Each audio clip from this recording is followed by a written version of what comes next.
Olá, a graça e a paz de nosso Senhor Jesus Cristo seja com todos vocês. Que alegria estar aqui mais uma vez para meditarmos juntos sobre a Palavra de Deus. Este é o canal Rádio Evangélica Galileia. A lição de hoje é de número 2, Saulo de Tarso, o Perseguidor. O tema do trimestre, o apóstolo Paulo, lições da vida e ministério do apóstolo dos gentios para a Igreja de Cristo. Comentarista, pastor Elenay Cabral.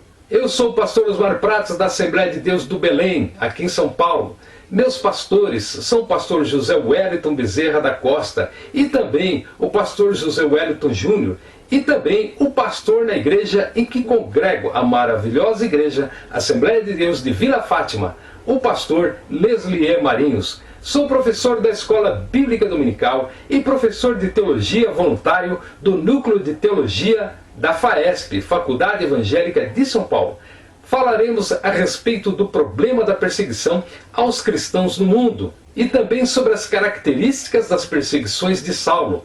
A respeito da perseguição contra a igreja em Atos, falaremos a respeito de um sistema de perseguição contra a igreja nos dias de hoje e concluiremos sobre as perseguições individuais porque passam cada cristão cotidianamente.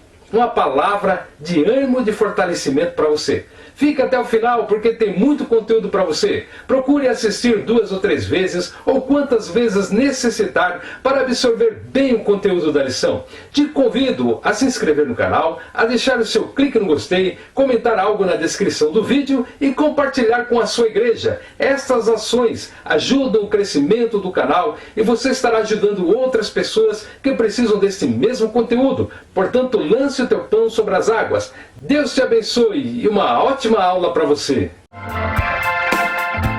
Lição 2, Saulo de Tarso, o Perseguidor, quarto trimestre de 2021.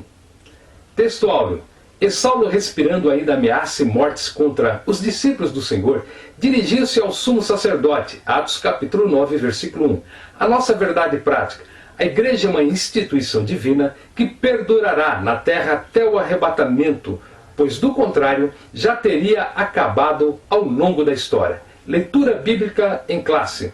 Atos capítulo 8, do versículo 1 ao 3, capítulo 22, do versículo 4 ao 5, capítulo 26, do versículo 9 ao 11.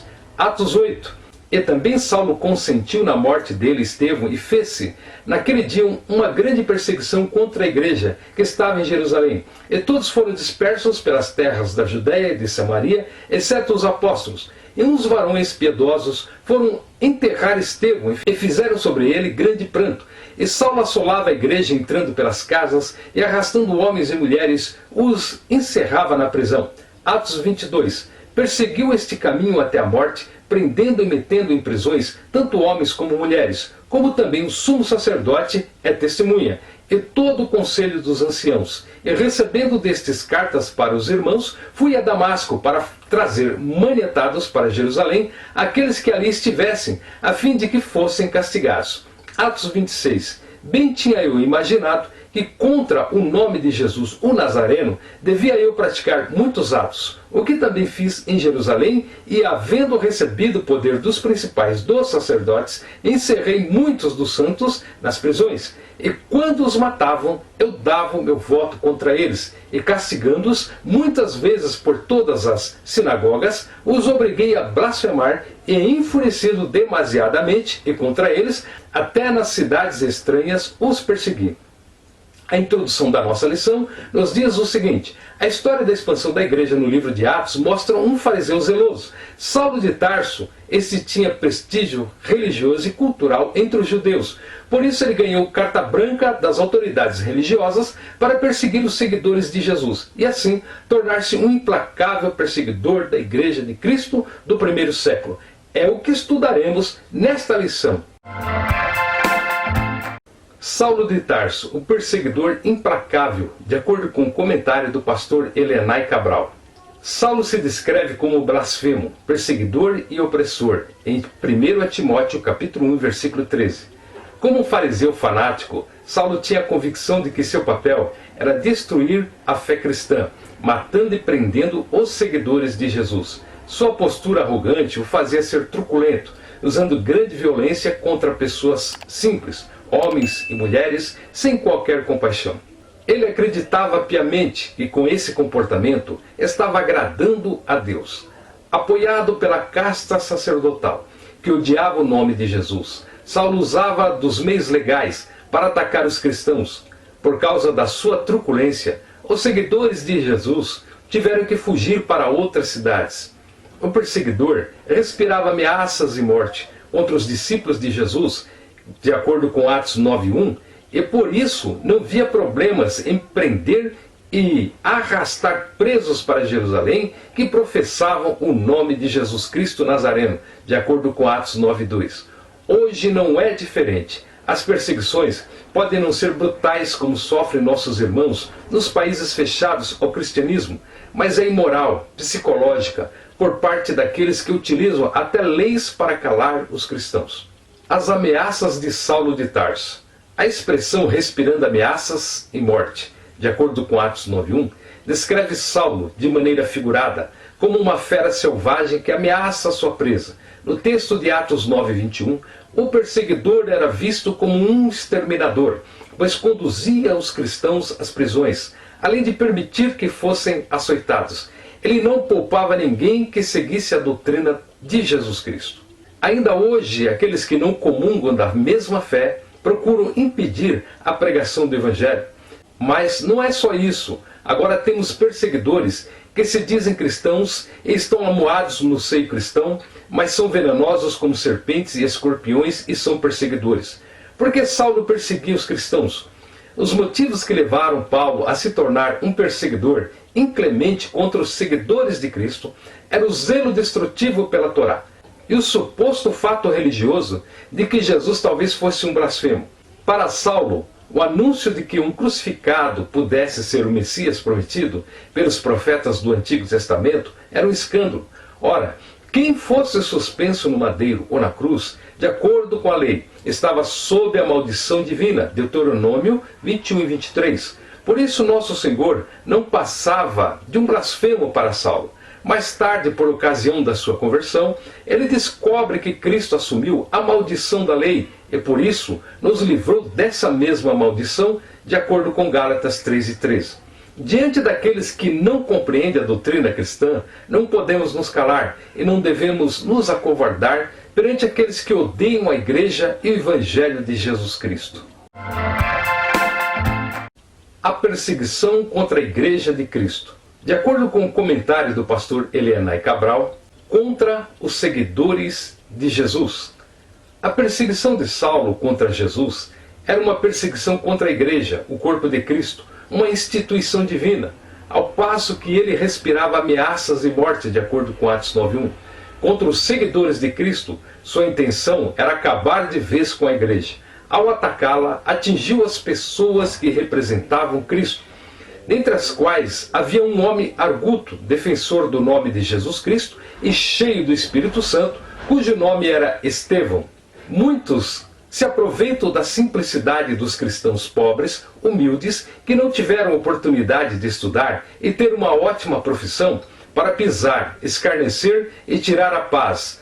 Mas devemos orar e confiar em Cristo, que nos livra de todo mal. Saulo de Tarso e Estevão.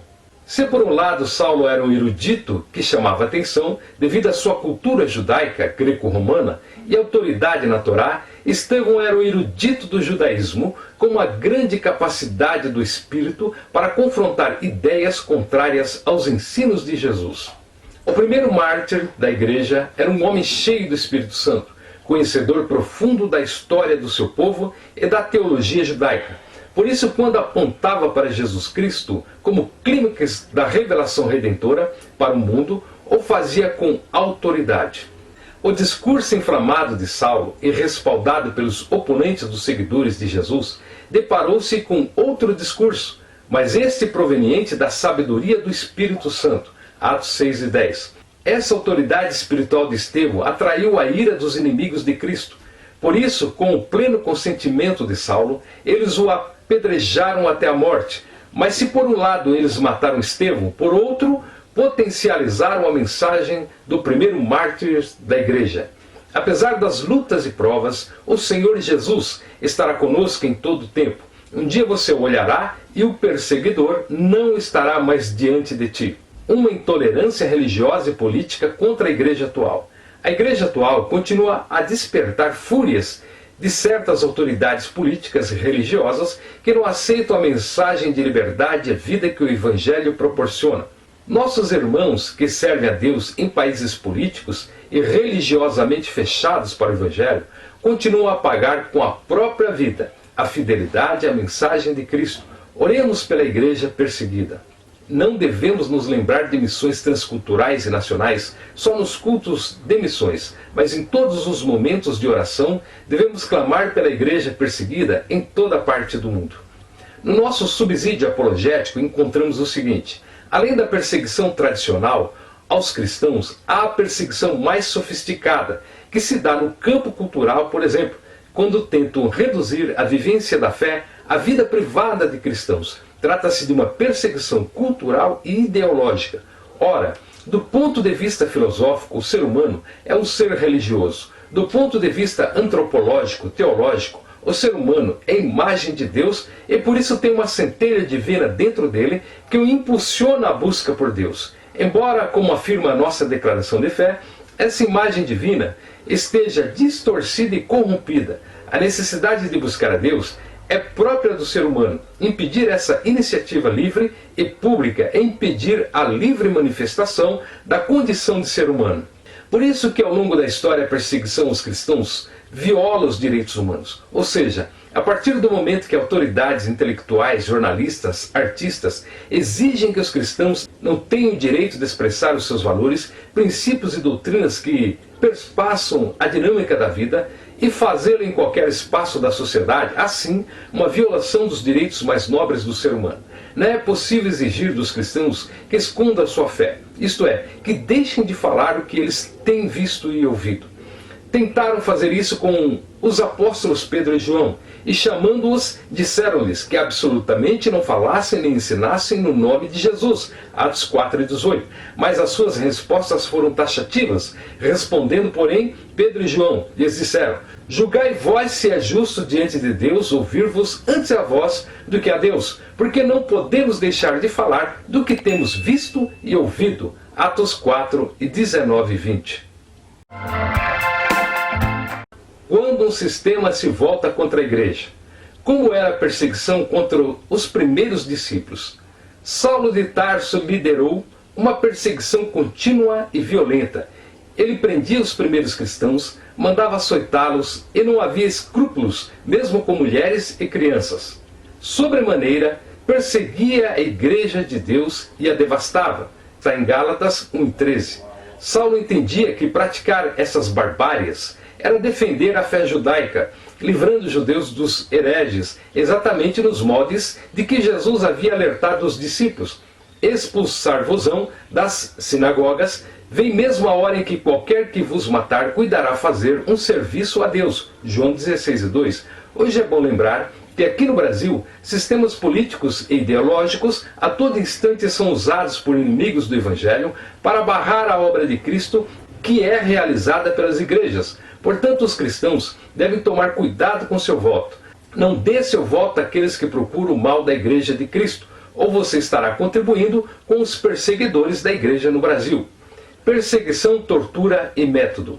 Parece exagero afirmar que Saulo de Tarso torturava os primeiros cristãos, mas é que ele mesmo declara em seu testemunho pós-conversão, além de castigá-los fisicamente, ele empregava a tortura psicológica para induzi-los a blasfemarem. Atos 26, 10 e 11. Entretanto, apesar da violência empregada com açoites, prisões, tortura psicológica, apedrejamento e mortes, muitos dos discípulos fiéis a Cristo não negaram o nome de Jesus.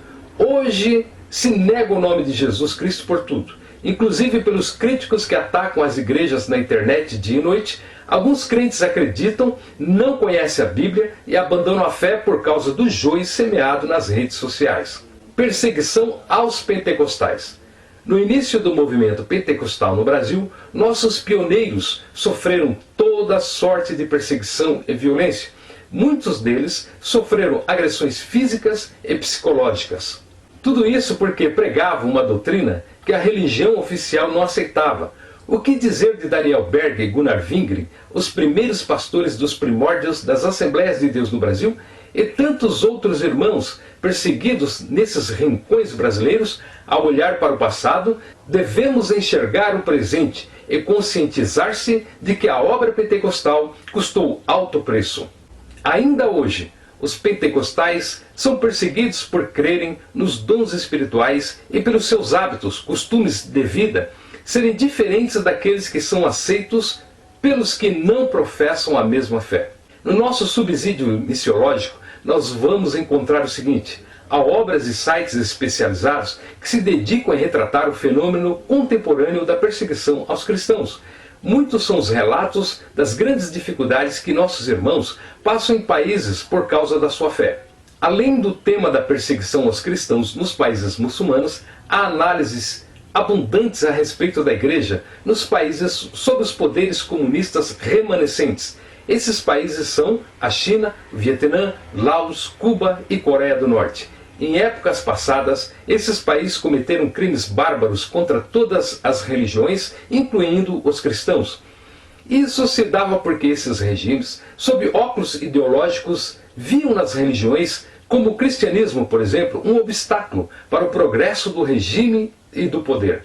Por esse motivo, cristãos foram martirizados, igrejas foram devastadas, missionários forçados aos trabalhos, forçados nas minas, nos campos. Os países desse regime, bem como os de regimes religiosos de religião islâmica e outras, injustiçaram muito dos nossos irmãos. Hoje, alguns desses países usam uma tática diferente. Há países que, devido aos seus maiores envolvimentos com a economia global, não executam a matança em massa de cristãos, mas colocam a vida deles sob rígida vigilância.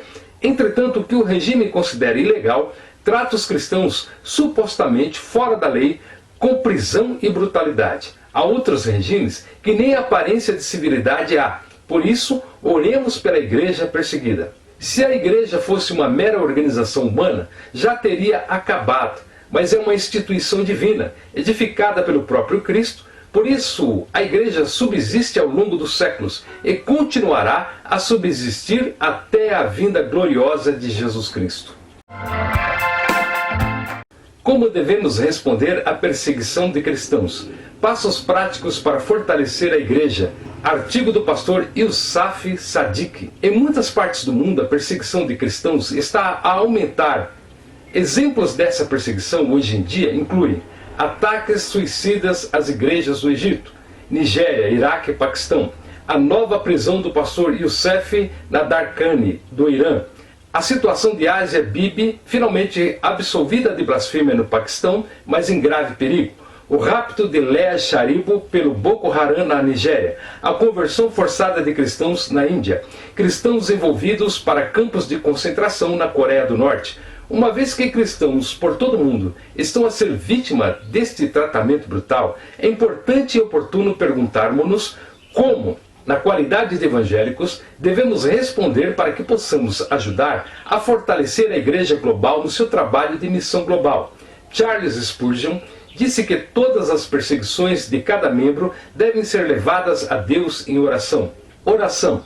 A oração é a nossa primeira e grande prioridade em nome dos nossos irmãos e irmãs perseguidos. Charles Spurgeon disse que todas as perseguições de cada membro devem ser levadas a Deus em oração. Isso não é opcional. Uma boa forma de começar é criar um grupo que se encontre num horário combinado para orar pela igreja perseguida. As igrejas devem depois encorajar os seus membros a juntar-se à oração pela igreja em sofrimento. Como Franklin Graham diz, seria um erro pensar que a perseguição de cristãos é distante dos cristãos no Ocidente. Em vez disso, ele diz que temos a responsabilidade de orar pelos que sofrem porque eles têm o nome de Cristo. Foi exatamente assim que a igreja primitiva respondeu quando Pedro estava na prisão. A igreja orava fervorosamente por ele. Atos 12:5. Dia Internacional de Oração pela Igreja Perseguida. O Dia Internacional de Oração pela Igreja Perseguida é uma excelente oportunidade para as congregações de todo o mundo se juntarem no mês de novembro e lembrarem em oração a igreja em sofrimento. As congregações poderão escolher focar-se na oração por indivíduos, famílias, igrejas ou países onde os cristãos enfrentam situações difíceis. É uma forma prática de mostrar solidariedade pelos nossos irmãos e irmãs perseguidos, e mais igrejas precisam de promover este dia entre as suas congregações. Especificamente no Brasil, as igrejas têm um dia do mês para cultos de missões, onde se realizam ofertórios, conscientizações, leitura e cartas missionárias, orações, cânticos e pregações relacionados a missões, inclusive representações teatrais feitas por jovens e adolescentes e crianças. Criar consciencialização. Muitos cristãos no Ocidente não estão cientes do estado da perseguição de cristãos no mundo. Muitos ficam surpreendidos ao saber que cristãos são insultados, isolados, humilhados, discriminados, presos, espancados, torturados, queimados e mortos pela sua fé. É necessário fazer esforços para aumentar a consciencialização acerca da perseguição que os cristãos enfrentam. As igrejas poderão convidar oradores familiarizados com o tema para um seminário, workshop ou conferência, de preferência com uma sessão de perguntas e respostas. Isso promoveria um conhecimento mais profundo acerca da igreja perseguida. Defender cristãos perseguidos. Como seria se a nossa família nos abandonasse quando mais precisássemos dela? Como nos sentiríamos? Alguns de nós não conseguem sequer imaginá-lo. Ao escrever à igreja de Corinto, Paulo escreve: se uma parte sofre, todas sofrem com ela. 1 Coríntios 12, 26. Paulo está a dizer que os cristãos devem cuidar uns dos outros. Esse é um comportamento esperado daqueles que dizem ser seguidores de Cristo. Mas aplica-se tanto à igreja local como à igreja global de Cristo. Os cristãos não podem simplesmente ignorar crueldades sofridas pelos seus irmãos e irmãs e não sentir a sua dor. Vamos agir como uma família em Cristo e defender a igreja perseguida. Eles devem mostrar preocupação, Gálatas 6 e 10, e levantar a sua voz contra cada injustiça, Isaías capítulo 1, versículo 17. A Igreja Global de Cristo pode ser um enorme encorajamento para a igreja em sofrimento. Enviando uma simples carta de encorajamento e apreço, expressando o nosso compromisso de orar por eles e partilhando com a sua fé, nós os estaremos abençoando espiritualmente.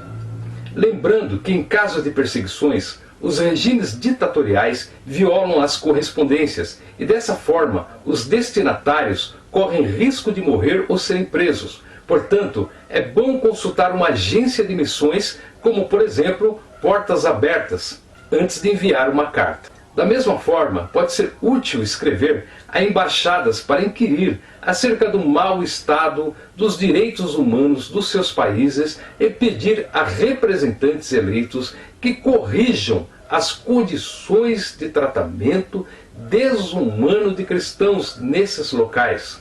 Vamos agir como uma família em Cristo e defender a igreja perseguida. No caso aqui, os conselhos de ministros, ministérios e convenções é que teriam poder para tal ação. Ajuda prática. Quando pessoas, famílias ou povoações cristãs são atacadas e as suas casas são vandalizadas ou incendiadas, elas fogem e são literalmente desalojadas. Na maioria dos casos, não têm escolha a não ser ficar com parentes próximos. E geralmente não estão em posição de reconstruir as suas casas. Muitas vezes, ajudá-las a regressar não é uma prioridade do governo em questão. É também frequente elas não conseguirem comprar um terreno ou casa em outro lugar. Portanto, apesar do seu medo, a única opção para a maioria, mais cedo ou mais tarde, é regressar às suas casas. É aqui que elas precisam de ajuda prática para poder reconstruir as suas casas. Em parceria com ministérios cristãos locais e organizações não governamentais, o Corpo Global de Cristo pode participar no processo de realojamento de cristãos perseguidos. Há 5.000 cristãos requerentes de asilo vindos do Paquistão. E mais recentemente está acontecendo a crise do Afeganistão com a volta dos talibãs.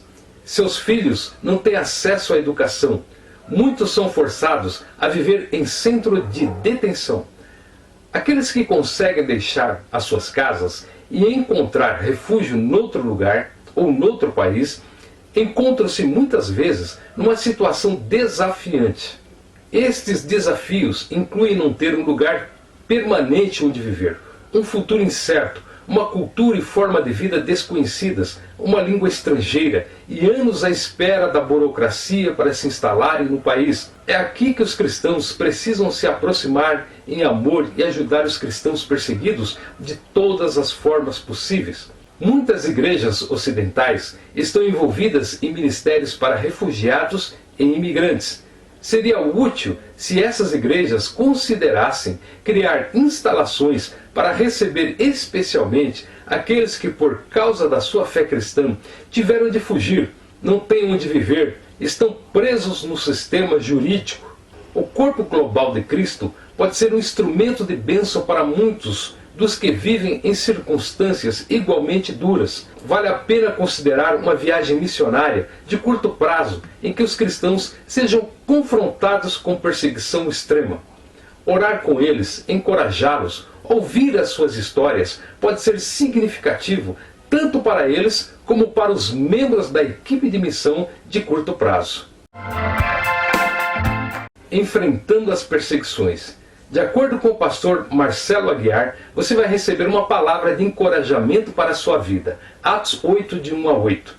Como nós, que somos servos de Deus, podemos nos posicionar diante das perseguições?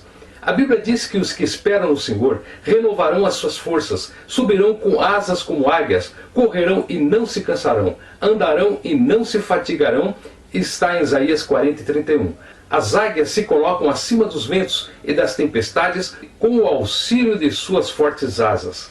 Do mesmo modo, o posicionamento dos cristãos diante da adversidade deve se equilibrar sobre as suas promessas bíblicas. Todos que querem viver piamente em Jesus Cristo padecerão perseguições, 2 Timóteo 3,12. Todas as coisas concorrem para o bem daqueles que amam a Deus. Está em Romanos 8,28. As duas promessas foram feitas por um Deus verdadeiro, o que significa que elas verdadeiramente se cumprirão em nossas vidas. Você deve estar preparado para encontrar oposição em todo momento. Os primeiros crentes foram perseguidos e espalhados. Estevão foi morto e os seus amigos tiveram que deixar as suas casas e empregos. Que crime eles haviam cometido? Nenhum. Apenas tinham entregado as suas vidas a Jesus Cristo. A verdade é que existe uma grande batalha sendo travada espiritualmente. Há dois exércitos combatendo sobre a face da terra. Se você se faz amigo de Deus, torna-se automaticamente inimigo do mundo. A amizade com um significa inimizade com o outro. E as pessoas que estão sob o controle do príncipe deste mundo irão opor-se violentamente a você.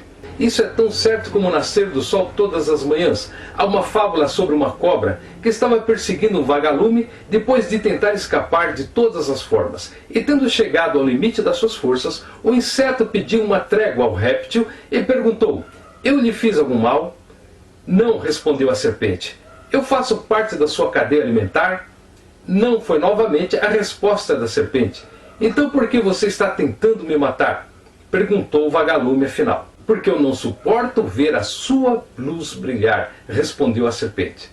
Se a luz de Cristo brilhar em nosso interior, com certeza incomodaremos aqueles que estão em trevas. Um dia eles também poderão voltar-se para a luz de Cristo, como aconteceu com o apóstolo Paulo. Mas até lá, eles nos considerarão seus inimigos e nos perseguirão. Você deve estar preparado para derramar lágrimas quando houver perseguição. De acordo com o pastor Marcelo Aguiar, não há perseguição sem choro. Embora a vida não seja um vale de lágrimas, as lágrimas fazem parte da vida. Assim como os homens piedosos que sepultaram a Estevão, nós também enfrentaremos dias difíceis. Entretanto, o nosso Salvador também chorou. Ele sabe como nos sentimos. A Bíblia diz que preciosa é a vista do Senhor, a morte dos seus santos. Mas isso não é tudo. Jesus prometeu que enxugaria as nossas lágrimas. Desertos são um lugar de tendas e não de casas. O mundo faz parte da nossa estrada, mas não é nosso destino. Se é para chorar, chore aos pés da cruz. Assim como diz a canção, As suas lágrimas serão para regar a sua fé e consolar o seu coração. Pois o que chora ao pé da cruz, clamando em nome de Jesus, receberá do Senhor misericórdia, graça e luz. Aleluia! Você deve estar preparado para anunciar a palavra enquanto é perseguido. Os cristãos de Jerusalém se tornaram perseguidos e então se tornaram refugiados, e então se tornaram missionários. Eles não tinham ensino teológico formal e, na sua maioria, não haviam convivido com Jesus. Entretanto, foram as pessoas que Deus usou para espalhar o Evangelho pelo mundo. É possível que a atividade evangelística daqueles crentes consistisse simplesmente em aproveitar a curiosidade dos seus novos vizinhos. Mas aproveitar é a palavra-chave. Sejam quais forem as nossas circunstâncias, precisamos estar sempre prontos a dar nosso testemunho e compartilhar a nossa fé. Por causa da sua fé, Paulo foi muitas vezes perseguido e preso. Ao invés de se queixar, ele sempre aproveitou essas oportunidades para testemunhar. Preso em Filipos, evangelizou o carcereiro. Preso em Cesareia, evangelizou o rei Agripa. Acorrentado a bordo de um navio no meio da tempestade, evangelizou os passageiros. Lembre-se, você é o púlpito a partir do qual Deus está pregando os seus sermões. Não se envergonhe do Evangelho de Cristo. Você deve estar preparado para presenciar milagres quando é perseguido, de acordo com o pastor Marcelo Aguiar. O diácono Felipe chegou a Samaria provavelmente. Ele também havia sido vítima de ameaças. E como seus irmãos de fé, tratou de falar sobre Cristo imediatamente. Houve um grande mover de Deus naquele local. Tenhamos sempre em mente isso. Deus é fiel. Ele jamais abandona os seus servos. Quando enfrentamos as perseguições com coragem e fé, Ele realiza grandes coisas em nossa vida e através dela. Então experimentaremos alturas totalmente novas em nossa caminhada cristã. Talvez não observemos mais milagres em nossas vidas porque não estejamos dispostos a bravamente assumir a nossa posição ao lado do Filho de Deus. Quem enfrenta a perseguição com ousadia pode esperar pelos milagres, pelos livramentos, pelas experiências sobrenaturais com o Senhor. É certo que eles virão, porque são prêmios dos corajosos e assim teremos histórias para contar sobre a nossa caminhada com Jesus. São experiências notáveis. Você deve estar preparado para alegrar-se grandemente enquanto é perseguido. O texto bíblico começa dizendo que naquele dia levantou-se grande perseguição e termina falando que houve grande alegria naquela cidade. Que reviravolta surpreendente! O título dessa passagem bem poderia ser Choro em Jerusalém e Festa em Samaria. O resultado final da perseguição nunca será a derrota, a miséria, a amargura ou a tristeza, e sim a alegria. Há mais uma linda promessa do Senhor para nós hoje. Ela está registrada no Salmo 126:6. Aquele que sai chorando, levando a semente para semear, voltará com cânticos de júbilo, trazendo consigo os seus molhos. Essa promessa se cumpriu na vida dos crentes de Jerusalém. Ela se cumprirá na vida dos cristãos que estão sendo perseguidos ao redor do mundo. Ela se cumprirá na vida de cada um de nós. A questão não é se as perseguições virão ou não.